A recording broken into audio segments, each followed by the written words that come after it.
Londres, 1905. Le brouillard enveloppe les rues de la capitale britannique. Dans cette ville où le temps est roi, un jeune homme de 24 ans s'apprête à bouleverser l'histoire de l'horlogerie. Imaginez une époque où porter une montre au poignet était considéré comme une folie. Une époque où la précision semblait réservée aux imposantes montres de poche. C'est dans ce monde que Hans Wilsdorf ose rêver différemment. Son ambition ? Créer la montre la plus précise jamais conçue. Son héritage ? Une marque qui deviendra une légende. Au début du XXe siècle, Londres est le centre du monde. Dans ses rues animées, les gentlemen arborent fièrement leurs montres de poche, symbole de leur statut social. Mais Hans Wilsdorf, jeune orphelin allemand devenu entrepreneur par la force de sa volonté, voit plus loin. Son parcours est celui d'un visionnaire. Commençant modestement par l'importation de mouvements suisses, il les fait assembler dans des boîtiers de la plus haute qualité. Son obsession ? La précision. Sa conviction ? L'avenir appartient à la montre-bracelet. 1908. Dans son bureau londonien, Wilsdorf cherche le nom parfait pour sa création. Il lui faut un mot court, percutant, facile à prononcer dans toutes les langues.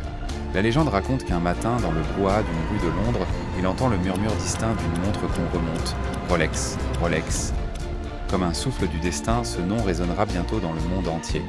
Simple, élégant, mémorable, comme les montres qu'il créera. 1910 marque un tournant décisif. Dans les ateliers de précision suisses, une montre-bracelet Rolex accomplit l'impossible. Elle obtient le premier certificat de chronométrie jamais décerné à une montre de poignet. Les sceptiques doivent se rendre à l'évidence. L'avenir de l'horlogerie ne se cache plus dans les gilets, mais s'affiche fièrement au poignet. Wilsdorf vient de prouver que l'excellence n'est pas une question de taille, mais de vision. 1915. L'Europe est en guerre et Londres impose des taxes exorbitantes sur les métaux précieux. Pour Wilsdorf, c'est l'heure des choix difficiles. Quitter la ville qu'il a vu grandir ou risquer de voir son rêve s'éteindre. Sa décision est aussi audacieuse que stratégique. Il déplace son entreprise à Genève, berceau séculaire de l'horlogerie. Ce qui apparaît comme un exil forcé se révélera être le début d'une nouvelle ère pour Rolex. 1926. Dans les ateliers genevois de Rolex, une révolution prend forme. L'Oyster naît, première montre bracelet véritablement étanche au monde. Mais Wilsdorf est plus qu'un inventeur, c'est un génie du marketing. En 1927, il confie une Oyster à la nageuse Mercedes Gleitz pour sa traversée de la Manche. Pendant 10 heures, la montre brave les eaux glacées. À son arrivée, elle indique toujours l'heure exacte.